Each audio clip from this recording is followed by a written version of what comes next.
आए हैं, तो सरकार से किस तरह की मांग करते हैं आप? देखिए, जो माइनिंग बेल्ट है यहाँ इस नदी का स्वरूप पिछली बार भी जब मेघराज सिंह ने पार्टी की, नदी का स्वरूप जब लीक आवंटित होती है, जिनको ये कहा जाता है लीक नदी क्षेत्र के बीच से 45 मीटर छोड़ के, और नदी के बीच में अगर आप करते हो तो 3 मीटर घेरा, इससे ज़्यादा नहीं। ये तो 30 मीटर घेरा कर दिया, कई जगह पानी आ गया, तो फिर जहाँ नीचे ग्रेवल निकल गया, वहाँ पानी आएगा, रुकेगा नहीं, चला जाएगा सीधा, तो नदी का स्वरूप बिगाड़ दिया। अब्दुल रहमान का जो प्रकरण है उसका सीधा उल्लंघन है, और हम बदलाव जैसे मांग करते हैं कि आप माइनिंग नीति में बदलाव करके किसानों को छोटे पट्टे दें, 1-1 हेक्टेयर के पट्टे, जो अपनी जमीन में लेना चाहे ठीक है, नहीं लेना चाहिए तो नहीं ले बस। और आप ये कह रहे हो कि वो फिर नदी से ही खोदेंगे, तो फिर आपकी पुलिस लगेगी, नाके लगेंगे, तो ठीक है। तो किसानों को छोटे पट्टे दें। ये तो एक माफिया से मुक्ति मिली, दूसरे माफिया आ गए, सारा खोद के कबाड़ा कर देंगे। और सबसे दुर्भाग्य इस बात का है कि 5 जो माइंस से अलॉट हुई है, उन 5 में 5, 7, 10 पॉलिटिकल लोग हैं। नागौर का एसपी भी इसके अंदर है, और हिस्सेदारी भी बहुत से लोगों की है।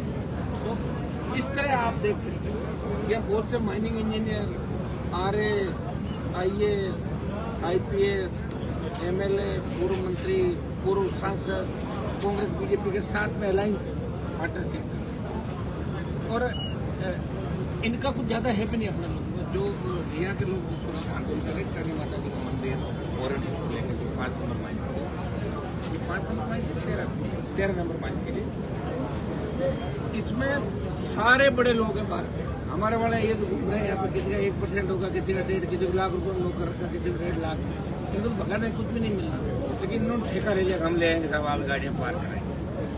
तो ये बहुत बड़ा दुर्भाग्य है कि आज़ादी के 75 साल बाद अगर लॉ एंड ऑर्डर की ये स्थिति बढ़ जाए। पिछली बार भी बजरी को लेकर बहुत बड़ा आंदोलन राजस्थान में मैंने किया, 1 दिन से देवियाँ करीब, और उसके परिणाम स्वरूप बजरी सस्ती हुई राजस्थान में। हम चाहते हैं कि किसान को, आम मजदूर को, गरीब को बजरी 100, 125, 150 रुपये के अंदर पर टन बजरी मिलनी चाहिए। या जिस तरह 13 नंबर माइन से इन्होंने 2-3 लाख स्टॉक इकट्ठा कर लिया, ये तो गलत है।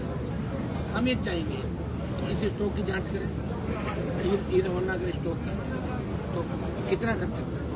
अन में इन्होंने किया, एक तो पिछली बार जब मेघराज सिंह के खिलाफ FIR भीलवाड़ा यहाँ और जोधपुर बाड़मेर में हुई, उसमें 294 रुपये 50 करोड़, 2 का ही निकला, अभी 350 करोड़ का निकल गया। और तो इससे अंदाज लगाओ कितना पैसा कमाते हो।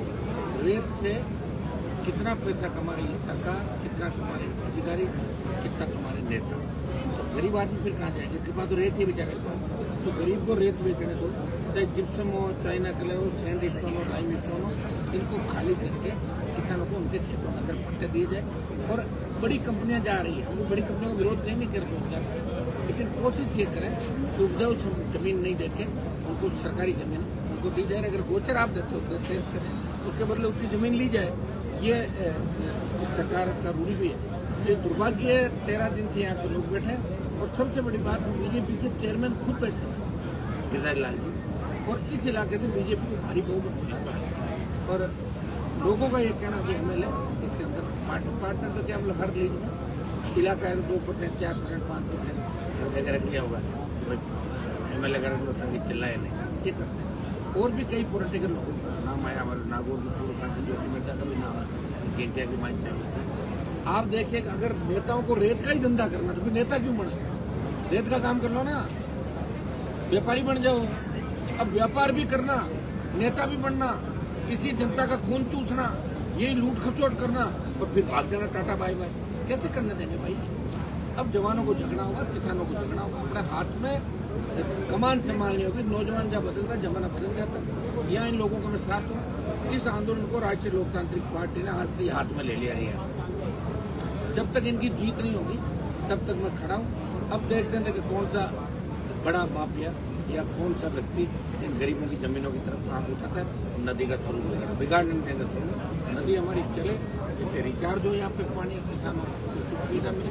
हम ये चाहते हैं कि इस नदी का स्वरूप नहीं बिगड़े। हम किसी के खिलाफ नहीं व्यक्ति के, लेकिन गुंडागर्दी कतई नहीं बर्दाश्त होने देंगे। चाहे कोई भी हो, कितना ही बड़ा व्यक्ति हो, गुंडागर्दी करेगा तो उसका सामना राष्ट्रीय लोक तांत्रिक पार्टी। सर यहाँ के अधिकारी तो नंदी को बंदी बता दिया सर। यहाँ के अधिकारियों ने तो खूब चोरी चकारी की, लेकिन दुर्भाग्य से हमारी सरकार नहीं था राजस्थान में। हमने ज्यादा भ्रष्टाचार के खिलाफ मामले उठाए, लोगों ने हमारी सारी सीटें रखी, एक एमएलए भी नहीं छोड़ा विधानसभा का। फिर भी मैं लड़ रहा हूँ राजस्थान को बचाने के लिए, लोकतंत्र को बचाने के लिए। मीडिया को आपको सिविल लाइन के अंदर एंट्री नहीं जाती। पहले सीएम गवर्नर के यहाँ मीडिया जा सकता था, अब 1 किलोमीटर दूर खड़ा करते हैं धूप के। भाइयों, आपकी आवाज भी हम ही उठा रहे हैं, हर व्यक्ति की, हर वर्ग की, हर समाज की आवाज उठा रहे हैं। आप थोड़ी हिम्मत रखो, ताकत दो इनको, और आपकी ताकत है।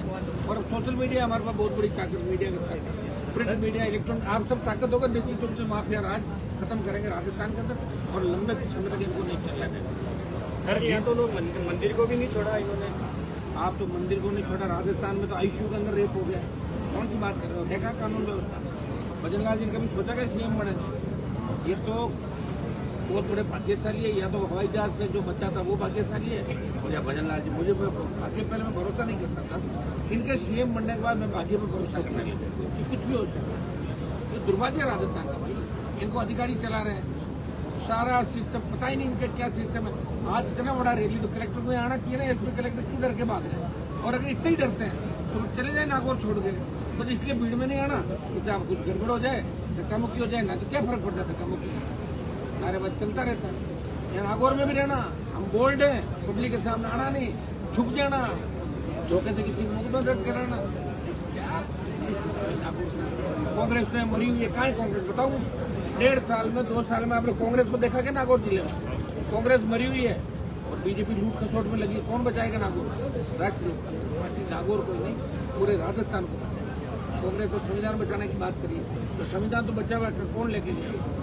इन्होंने कौन सा कम दुरुपयोग किया? कांग्रेसियों ने आपातकाल लगाया, और जिन्होंने घोषित आपातकाल लगा, जिनका रोज गए आपातकाल, उनका इंदिरा गांधी जी के समय कुंवरों की नसबंदियाँ करी थी, आपको याद है? तो पकड़ लोग, तो वो याद करना। कांग्रेस ने लूटा, बीजेपी ने धमके लूटा। चोर चोर मोसेरे भाई, एक सांपनाथ दूसरा नागनाथ है, और हमें इन दोनों से लड़ना है, और दोनों का ठिकाना पंचायत चुनाव के अंदर इनका हिसाब बराबर करने का। इस मामले को लेकर आगामी क्या रणनीति रहेगी? बढ़िया ही रहेगी रणनीति। आप कितने बाद मामला हाथ में लिया है तो दिल्ली तक गूंज रहेगी इसकी, लोकसभा में उठेगा मामला है मजबूती के साथ। हम चुप नहीं बैठेंगे भाई, हम इनको न्याय दिलाएंगे। जैसा संघर्ष समिति और जैसा रिया का आम जन चाह रहा है वो फैसला में करा देगा। सर लीज धारक का कहना है कि हमने उनसे बात करी थी, वो कह रहे हैं कि पहले यहाँ पे अवैध खनन होता था, अब हमें जो गवर्नमेंट से लीज मिली है तो यहाँ के लोगों को हम यहाँ पे फायदा नहीं दे रहे हैं कि जिनको कमीशन चाहिए वो दे नहीं रहे, तो ये हमारे खिलाफ आंदोलन। आरोप प्रत्यारोप लग रहे हैं। अगर लीज कैंसिल भी होती है ना, तो लीज धारक को पूरा पैसा सरकार दे देगी, वो तो सकते होगी। लीज धारक का हम नुकसान नहीं चाहते।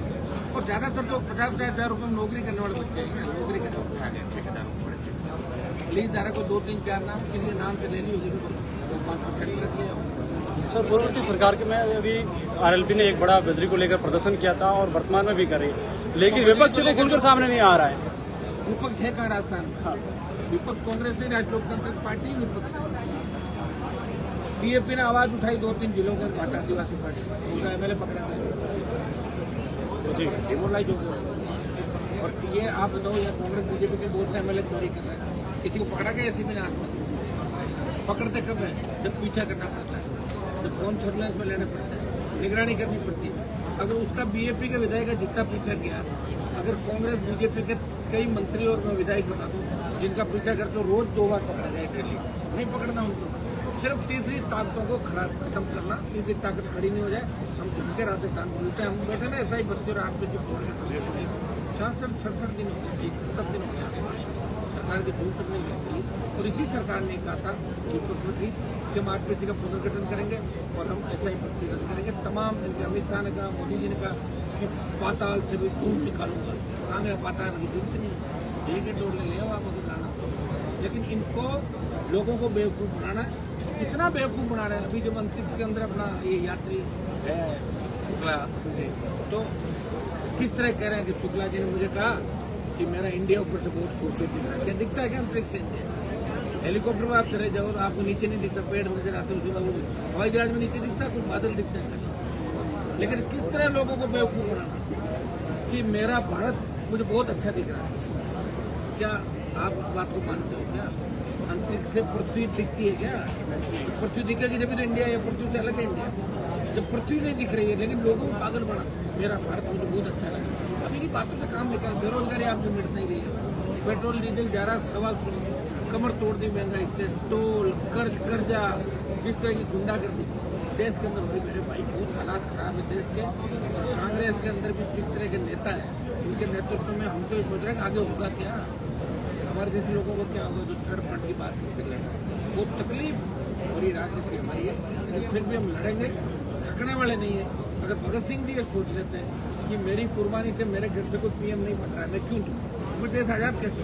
हनुमान बेनीवाल लड़ाई लड़ेगा किसान को जिंदा रखने के लिए, जवानों के हक अधिकार के लिए और आम आवाम की सुरक्षा के लिए और राजस्थान का मान सम्मान बढ़ाने के लिए। रिजल्ट चाहे 0 हो कोई फर्क नहीं पड़ता, हमारी जंग जारी रहेगी। वहाँ पे यहाँ पे वार्ता सफल नहीं होती है फिर कुछ का प्लान बनेगा, वही कर देंगे सारा, चिंता की कौन सी सफल होती है, सब कुछ जैसे ये माइनिंग शुरू हुई थी -22 में, उसी दिन वो फायरिंग करके वो तो आतंक मचाएंगे ना, आतंक मचाने के लिए।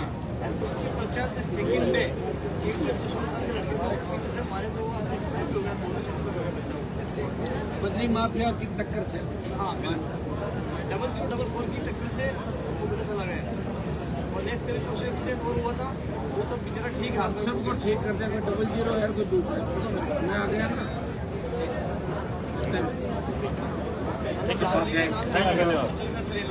आतंक खत्म कर देंगे।